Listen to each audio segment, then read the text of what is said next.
Welcome to our cast of presidential debates, the history of the presidential debates. I'm Todd Peterson. I'm John Ola. Well, John, perhaps the most famous presidential debate wasn't even a presidential debate, right? No. In fact, at the time, you wouldn't have guessed that would have been two people running for president. One of them for sure. You knew Douglas was going to run. Stephen Douglas against Abraham Lincoln, their famous debates in 1858. Yeah, and it's not the standard type of debate as we know it. Back then, the debates were, you would get a time to talk, and then the other side would, and it wasn't like 2 minutes. We're talking like 30 minutes, an hour, sometimes 2 hours. Sometimes 3 hours. Yeah, sometimes it was the morning, and they would come back in the evening. And it wasn't like, well, of course, back then in the Civil War days, pre-Civil War days, it wasn't televised. There was no radio, but it was kind of the biggest event in various 7 towns, 7 debates throughout. A month and a half. Was it 7 or 8? It was 7. I think it was 7. I think it was 7. I think there was an 8th one that was the very first one that wasn't an agreed upon one. Lincoln just went there, and after Douglas was done, I was like, I'll be back here this evening. Come back and listen to me. Yeah, and upwards of 5,000 to 10,000 people would attend, and that was a tremendous amount of people in this small community, Illinois. Oh, for sure. Well, what a lot of people don't remember is, we talk about today. It's not polite to talk about politics and that, but back then, I remember when one of the great French leaders came to the country. I forget what his name was off the top of my head. He was coming through in like the 1810s. Oh, Tocqueville. Yeah. Alexis de Tocqueville. And what he said was, wherever you went, the Americans were talking politics. Everyone had an opinion on the president, on everything, and that's what made us a successful country, I think, because we all had a value. We all listened to the policies. We all, had a need to it, was now we talk about we want to just ignore it. Well, back then in the LincolnDouglas Debate, it was for a Senate seat, and Lincoln had only had one term in the U.S. House of Representatives, and Stephen Douglas was the incumbent senator running for election. So he agreed to debate this young whippersnapper. Well, and let's be clear, it actually isn't a debate for an election of senator, because at the time the Senate was elected by the legislature, right. So they were debating to get people to vote for legislators to decide who it was. Exactly. But it was a real debate in terms of an exchange of ideas, one's positions, and one of the biggest topic of discussion was slavery, of course. Oh, yeah. And they each had different positions on that. And they would go in, they would listen very carefully to the other one, and because there was usually a lot of time between, they would come back and they would respond. The expectation was, you didn't just go off on your own thing, folks. They put a question out, they answered the question, and they treated it with the respect the question really generally deserved. They could be crass, they could be definitely argumentative, and they could, go down to even name calling, but they didn't miss the nuances of the policy in politics. It was all about what they would do. And Lincoln really made a national name for himself in that debate. Like I said, he wasn't even, nobody was considering him for a president at that point, but the debates put him on the national stage. And what I understand is he compiled all of his speeches in the debates, put them in a booklet, and distributed that nationally, and it ended up being the first Republican candidate nominee for president. Second. Because you have 56, you have the Pathfinder. Fremont. Oh, Fremont. For sure. All modern equivalents of debates are nothing like what that is. And to be honest, I think that the older style is definitely the way to go as far as you want to talk. And then 2 years later, we had the 1860 election, which featured Douglas. Lincoln and Douglas. Yeah. And two other splinter candidates. If it went the way, it should have went down. Douglas should have been the Democrat nominee. He was the front runner going into it, but the slavery issue was too strong. It was going to break the Democrat Party at the time. And switched to 100 years later, we have the next presidential debate, which is why didn't we have debates from that point until 1960? Well, there were debates, I would argue, but the whole. You didn't campaign as a president until really, Theodore Roosevelt's the first one that ever really starts campaigning. So you would have all these people that went out and campaigned for you, and they would debate each other, the people you put. That was very common, like for Lincoln, 1860, Seward would go around, and sometimes he would debate people that would be for one of the other candidates in that.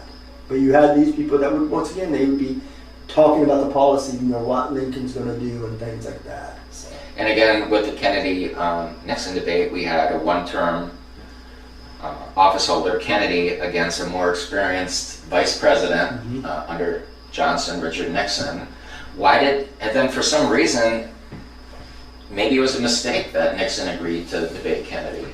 It was the first televised debate. And nobody, I think, really understood exactly what the power could be. I think Kennedy had some idea, but everyone was used to radio. And so it wasn't about looks or anything. I mean, if you'd ask people in 1940, is FDR on a wheelchair, you'd get a surprising amount of people that would say, no, he's not on a wheelchair. So when you put it on the media and you put it on television, things that nobody ever thought about matter, like your looks, like sweating, things like that.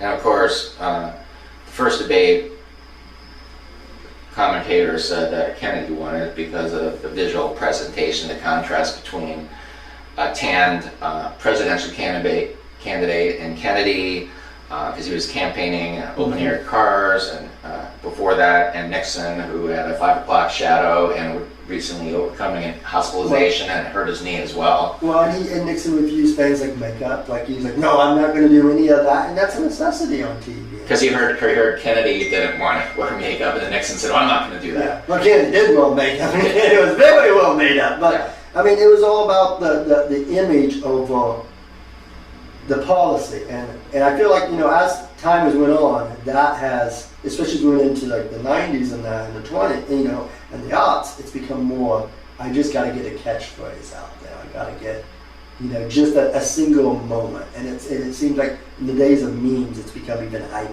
more of that. Yeah, the Nixon-Kennedy debate, there wasn't a single meme, if you would call it, if it existed back then. But it was just the contrast between these two young, both brilliant candidates who both knew their materials. And as time goes on, you can see, how it affects that it's more the look than the content. Because a good example is in 2000, you have 3 debates between Bush and Gore.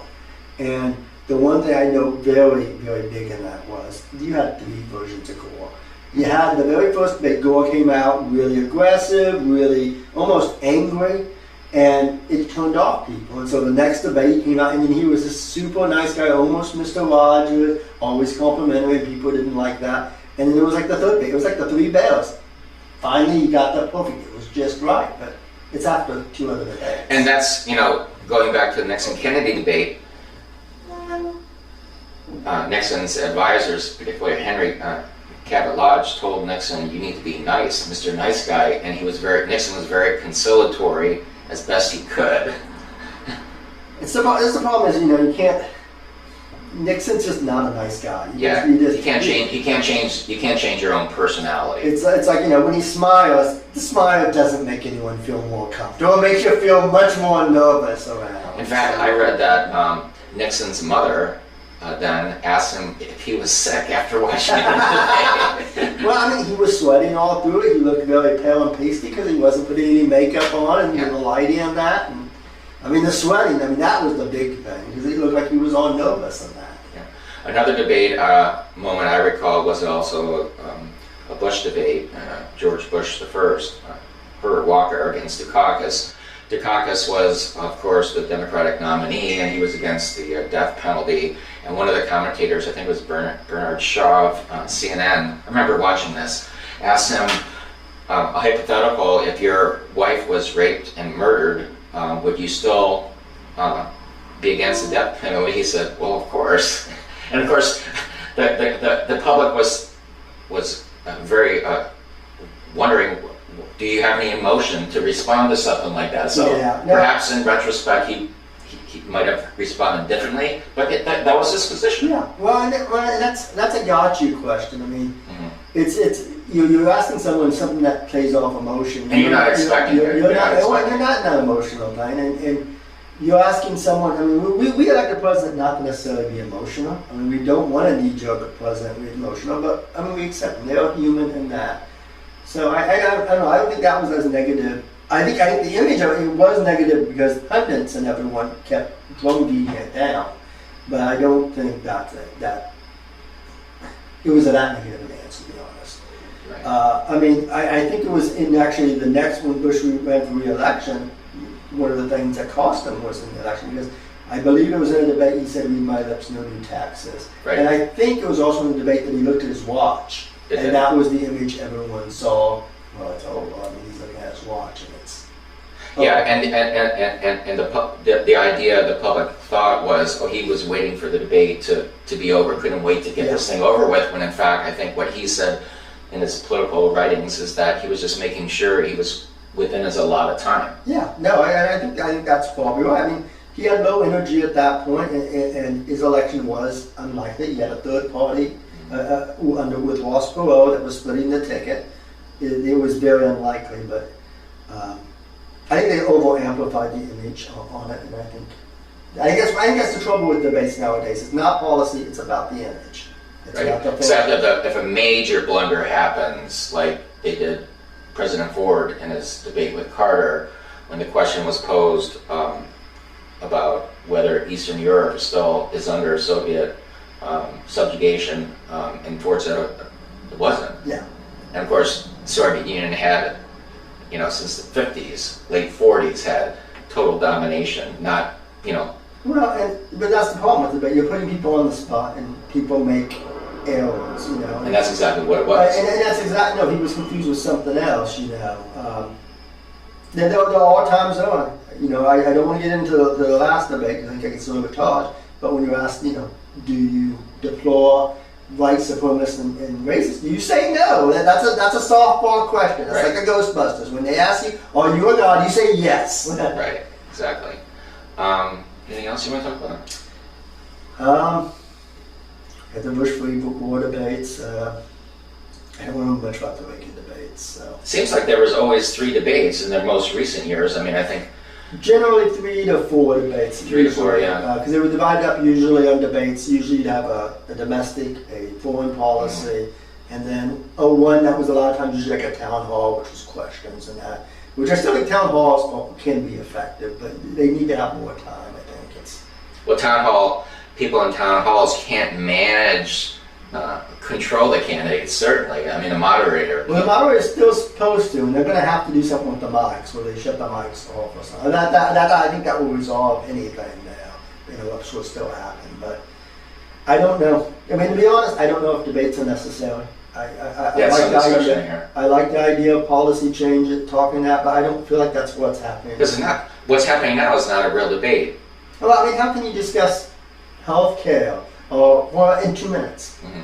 I mean, that's not a 2-minute answer. I mean, there's a lot of intricacies in it. And, I feel like that's one of the things we've let go on, as far as America, a lot of the big problems we punt because we can't fit it in 2 minutes. Well, I remember Kennedy said before he was assassinated, when Barry Goldwater was going to be the nominee, and Kennedy knew that, he said their plan with Goldwater was to campaign together in the campaign. And so in other words, they were just joint campaign, and that would be an ongoing debate where they could really get into the issues if that would have occurred but for his assassination. Yeah, that wouldn't have occurred regardless. I don't think Goldwater was a good candidate to begin with. Yeah, and it would have given him a lot of credibility. Correct. You're giving your opponent free things that hasn't been earned by him necessarily. Yeah. And all Lyndon Johnson had to do was show that one ad of the atomic bomb going off, and that ended. Well, I mean, if you listen to him, I mean, he was